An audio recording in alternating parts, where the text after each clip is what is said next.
أشهد أن محمدًا رسول الله.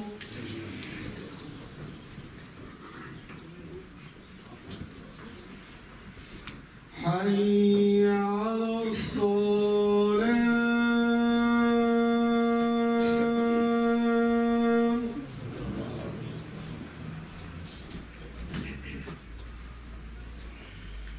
حي على الصلاة.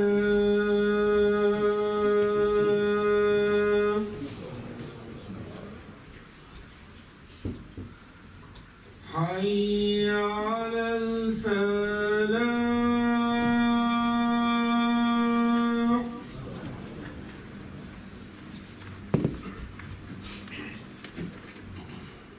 حي على الفلاح.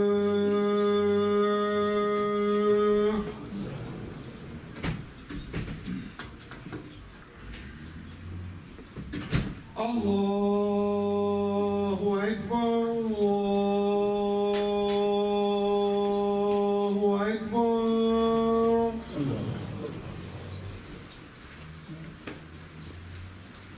لا إله إلا الله.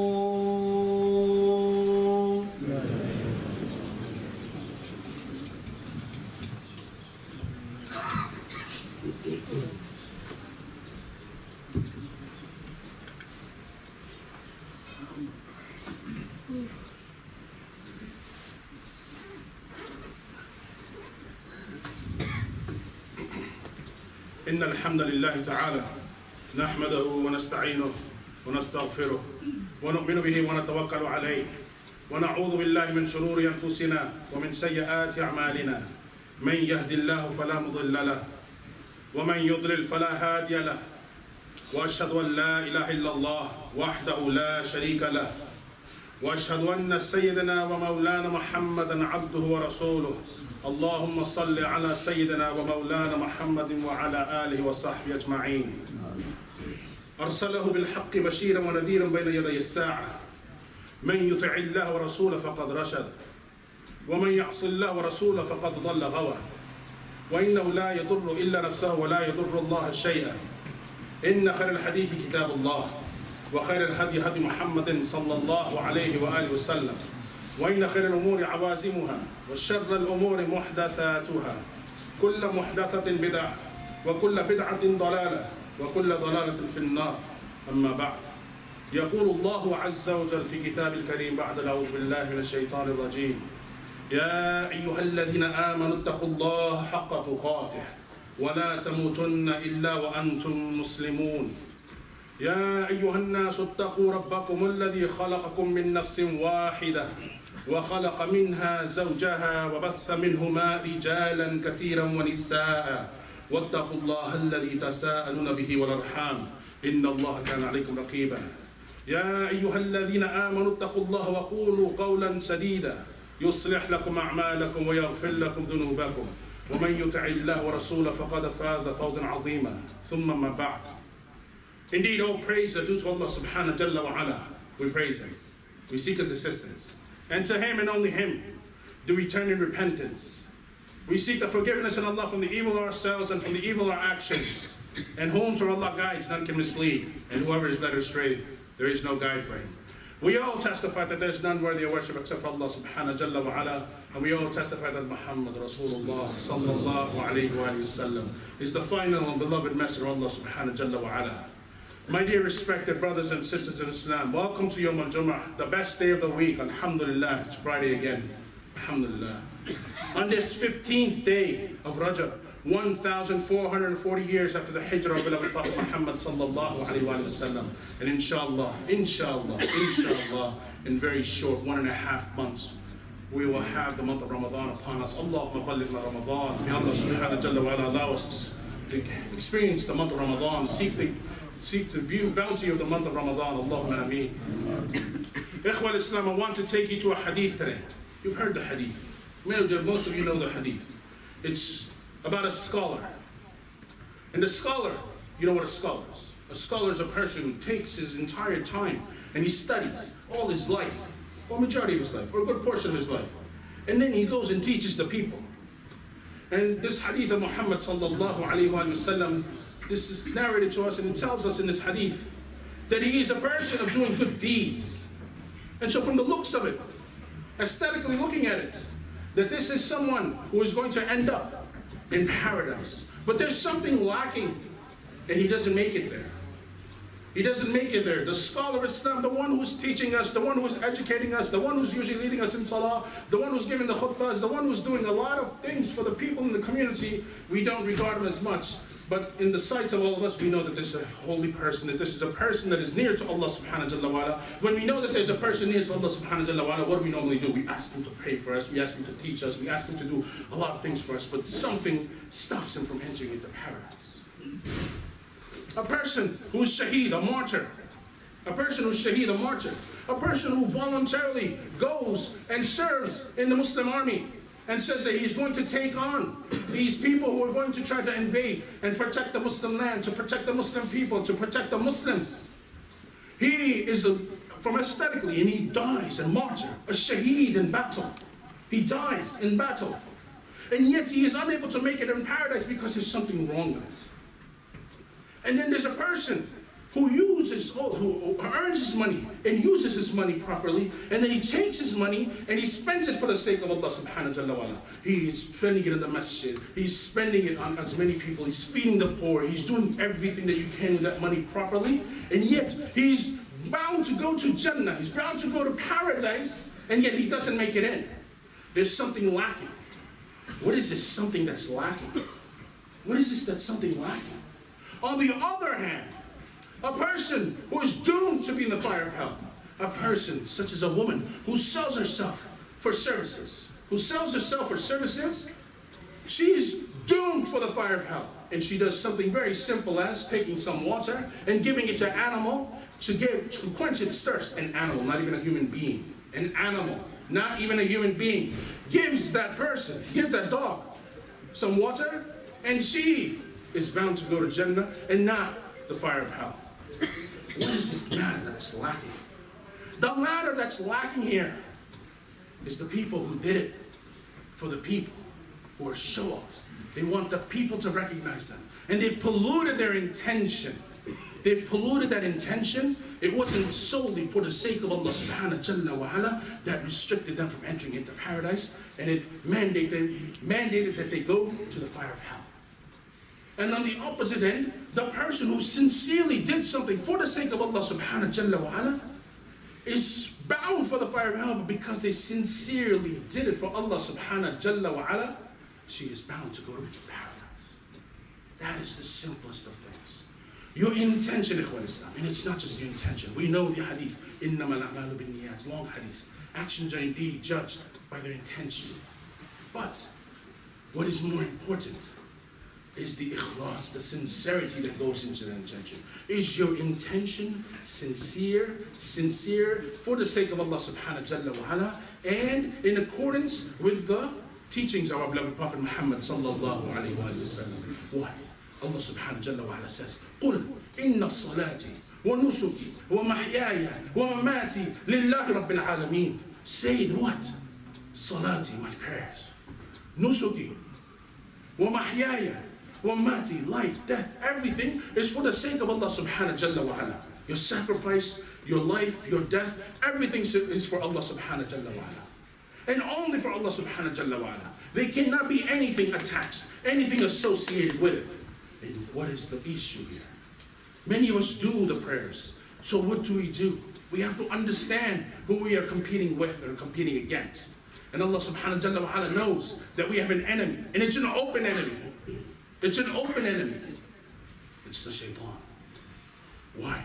The shaitan has made a qasam. He's taken an oath. He said, and Allah subhanahu wa ta'ala quotes him in the Quran, قَالَ فَبِعِزَّتِكَ لَأُغْوِيَنَّ مَجْمَعِينَ.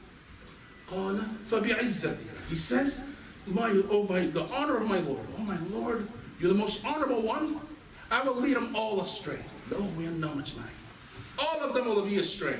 Every single one of them. I'm going to come from the front, from the back, from the sides, Everywhere I'm going to come and I'm going to try to lead them astray. Except for whom? إِلَّا عِبَادِكَ مِنْهُمَ الْمُخْلَصِينَ.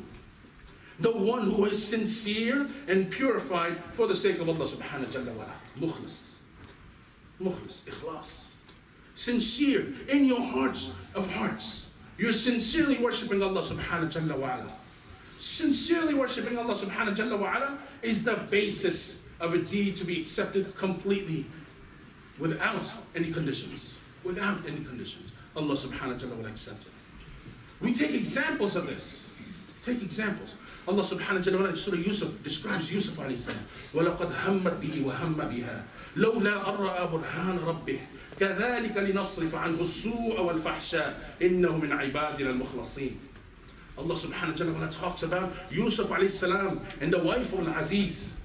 When she's trying to seduce him, and Allah says, Yusuf alayhi salam would have come under this seduction if it wasn't for the guidance and the proof that Allah subhanahu wa ta'ala had already presented to Yusuf alayhi salam. Yusuf alayhi salam knew the burhan, the proof, that this is just a feeling. There's something greater than this. We are aiming for something very high. This few minutes or few hours of feelings, this is nothing for me. And Allah subhanahu wa ta'ala blesses him, guides him. Even when he goes to prison, he's able to get out of prison with a pardon. And not just because he gets the full pardon, meaning that he did absolutely nothing wrong, even though he was in prison. So sometimes you have to go to prison. Sometimes you're implicated wrongly. And you have to show that patience. And Allah subhanahu wa ta'ala says, إِنَّهُ مِنْ عِبَادِنَا الْمُخْلَصِينَ. That he was a servant of ours, and he was extremely pure and sincere. Purified and sincere. His entire intention was for the sake of Allah subhanahu wa ta'ala. He avoided that entire situation for Allah's sake. Let's take another example. The family of Ali Imran. Everybody knows Isa alayhi salam and his mother Maryam. And then what about his grandmother, the mother of Maryam?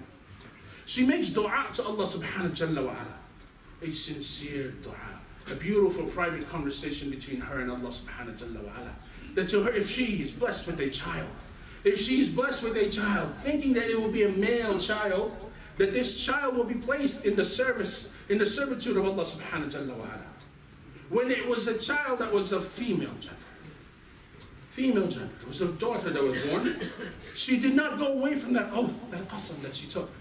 She was sincere in her oath. She was sincere in her promise. When she showed that sincerity, she still took the daughter and put it under the Prophet Zakaria alayhi salam's protection.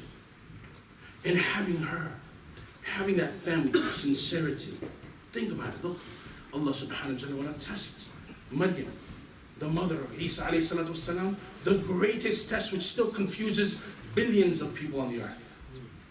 Billions of people on the earth are confused by a miracle that Allah subhanahu wa ta'ala allows a seed to grow in the belly of Maryam and has another prophet born, Isa alayhi salatu wasalam.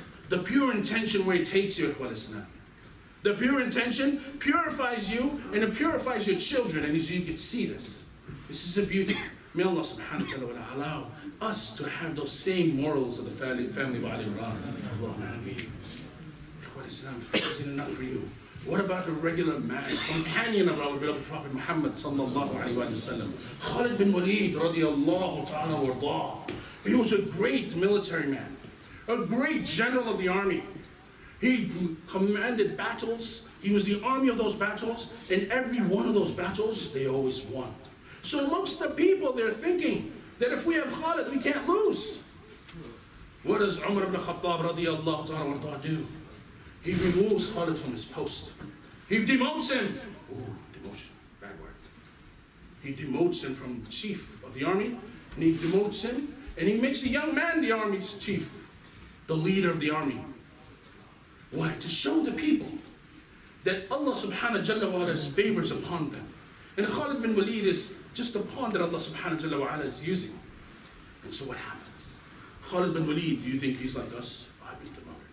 I'm going to stop working. I'm going to quit. I'm going to get a new job. I'm just saying, I'm going to go home, pack my bags and go home. That. He was in the front lines. With vigor, he fought even more. He fought more, and he listened to the command of the new chief, the new army chief. And he was asked by the people amongst them, you've just been lowered. Your rank has been lowered. Why are you doing this? Why?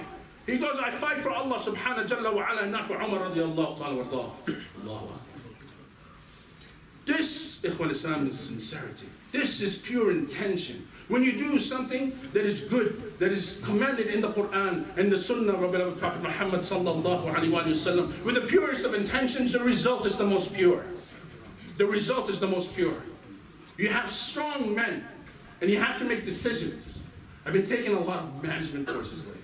I've been telling you, with these management courses, they always tell you one thing. Life is a series of choices as a manager. As a leader, you want to be a leader, you have to make tough choices. And you have to see them through.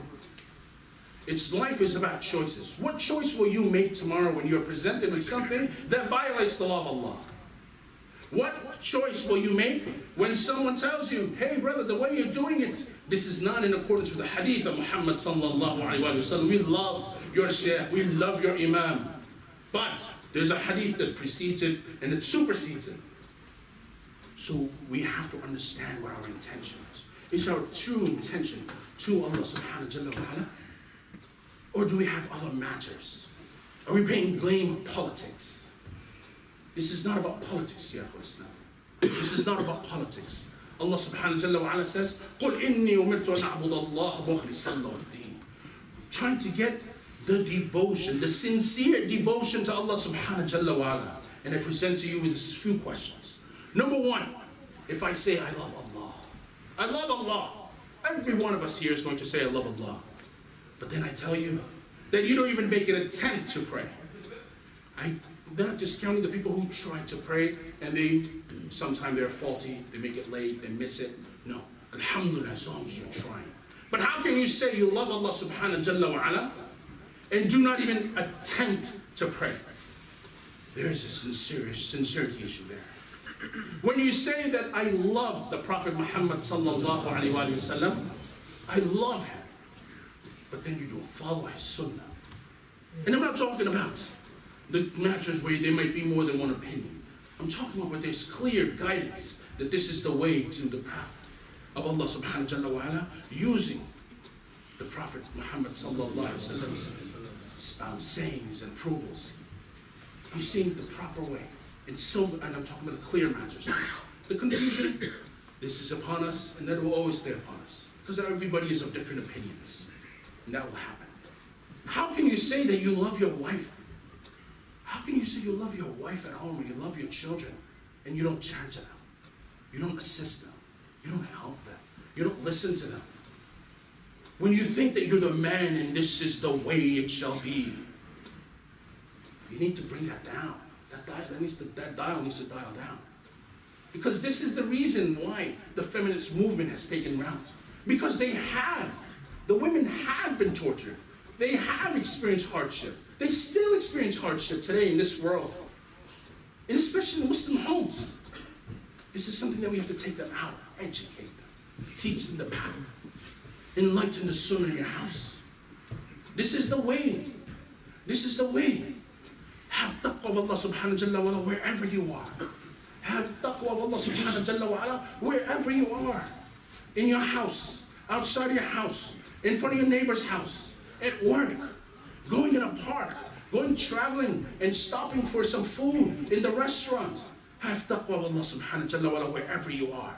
Because every single thing you're going to be judged upon. When that book is presented to you, do you want to try and grab it with your right hand? Or you're going to reach back to your left because you want to hide it because you know that this is something that is not appropriate. And it's going to come around to you anyways and grab your left hand. That's what you want to protect. There's a day that we have to stand before Allah subhanahu wa ta'ala. And if it wasn't for him, this was all a show. Can I give you an example of a munafiq during the Prophet sallallahu alaihi wasallam's time? The munafiq, the hypocrite. At the time of Muhammad sallallahu alaihi wasallam, they used to pray 5 times a day. And they used to mask it because everything was hidden in their hearts. That was the hypocrite at the time of Muhammad sallallahu alaihi wasallam. What type of hypocrisy are we living in? What type of hypocrisy are we living in? Ikhwan Islam, you turn back, try your best. Things are happening, and nobody's going to defend us. Shooting took place last week. Our own brothers and sisters. The police was told, because it's Muslims and they're probably fighting each other and killing each other, don't go. Don't go. Because they're Muslims. They're crazy people. They kill each other. And when they found out it was one of their own, then they said, until then the damage was done. Sincerity was done. The sincere people on that day. But then have we learned anything? To today, do we have security in our front doors? We don't learn. We don't change. We're mended in our ways. We're mended in our ways. Can we call the police and say, hey, listen, every Friday, we're willing to pay you and just help protect us? We protect our brother. We protect our sisters. We protect our brothers. We protect our children. We protect our families. Sincerity. It's about being sincere to Allah. It's about being sincere to Allah. That's what it is. There's no more. If anything that you do in your life, if the last breath that you breathe, and it's sincerely for the sake of Allah, that's the moment that we all hope for. May Allah subhanahu wa ta'ala allow us to experience that. May Allah subhanahu wa ta'ala allow us to stand at the day of judgment without any hisab, without any accountability. Allow us to enter into paradise. يقول قولي هذا واستغفر الله لسائر المؤمنين والمسلمات انه غفور رحيم.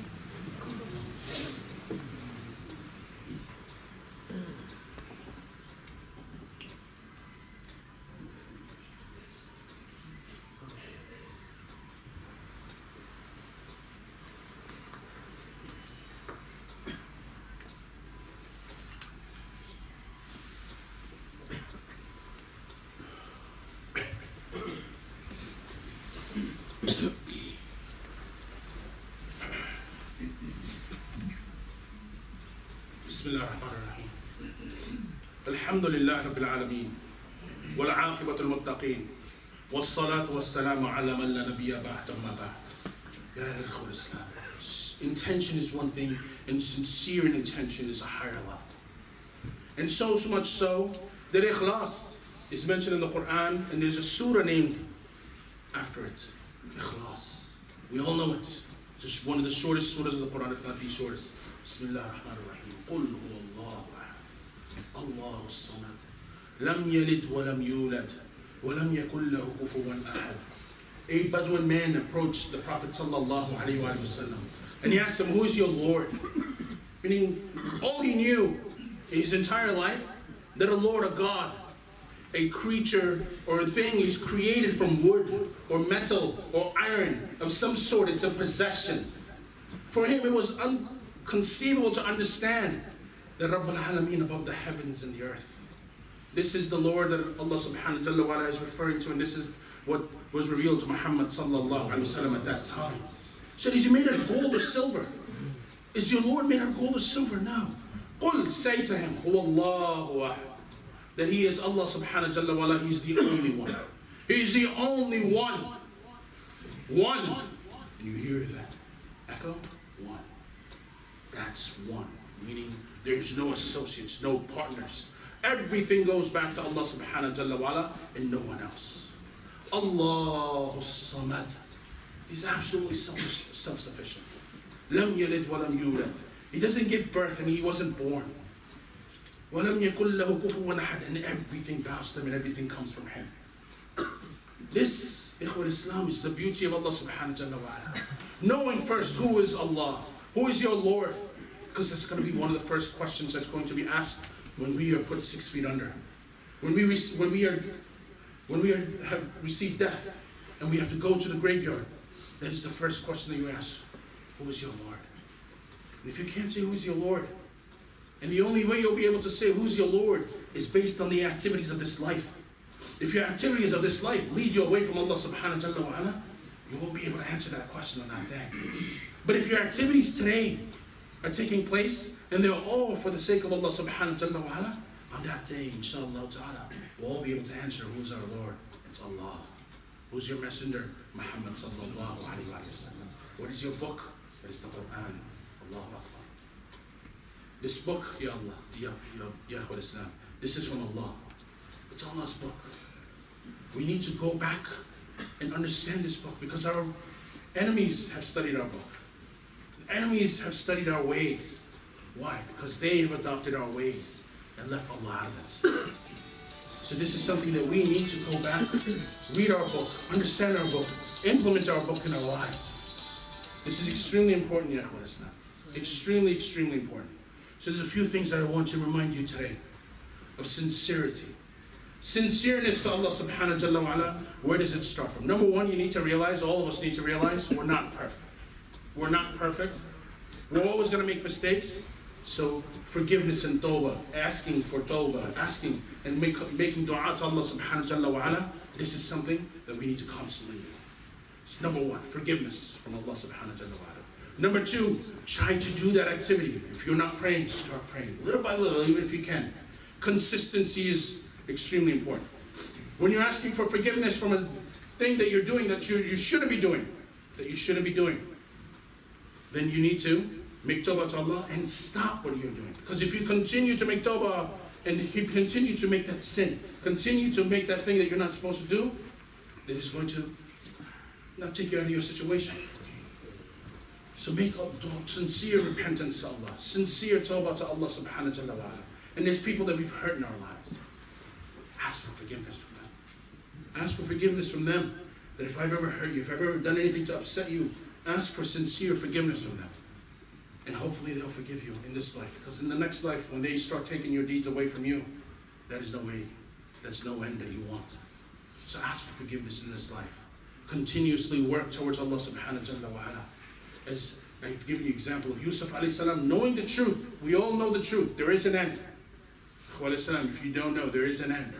There is an absolute end to all of this. There's a short-term end, which is our lives. There will be an end probably to the civilization as we exist. Allah's punishment have come onto other civilizations. That's why Allah mentions all of these stories in the Quran about other civilizations, knowing that they used to exist and they're gone before the world ends. Before the world ends, there's so much more that can happen. So we don't need to worry about when the world will end. We need to worry about ourselves today here and our society, our community. Because if we don't take care of it, no one will. As for the comment that I made before, we don't have security. This is something that we all need to come together and do. You know why? Security costs more money. Anything that we need to do, we have to pay up. So please, make donations. And if you want to earmark the first donation today to help get security in this building, you say this is something that we want to do and we want to push the board to make sure that we have security in this place. We don't want 6 floors of damage. MashaAllah, we have a beautiful community here. We want to keep our community intact at all times and protect it at all times. So this is us, we, you and I. We have to work on this and we have to make sure that we do it, and we have to get away with some money. You throw it, no problem. It's for the sake of our community. It's to protect ourselves. This is something that's extremely important.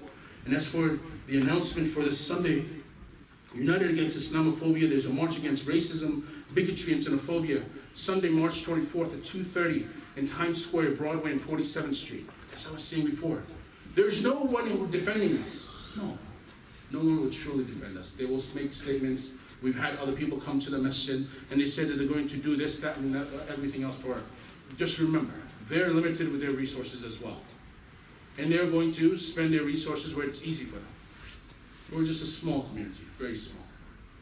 We have to take care of ourselves first and foremost.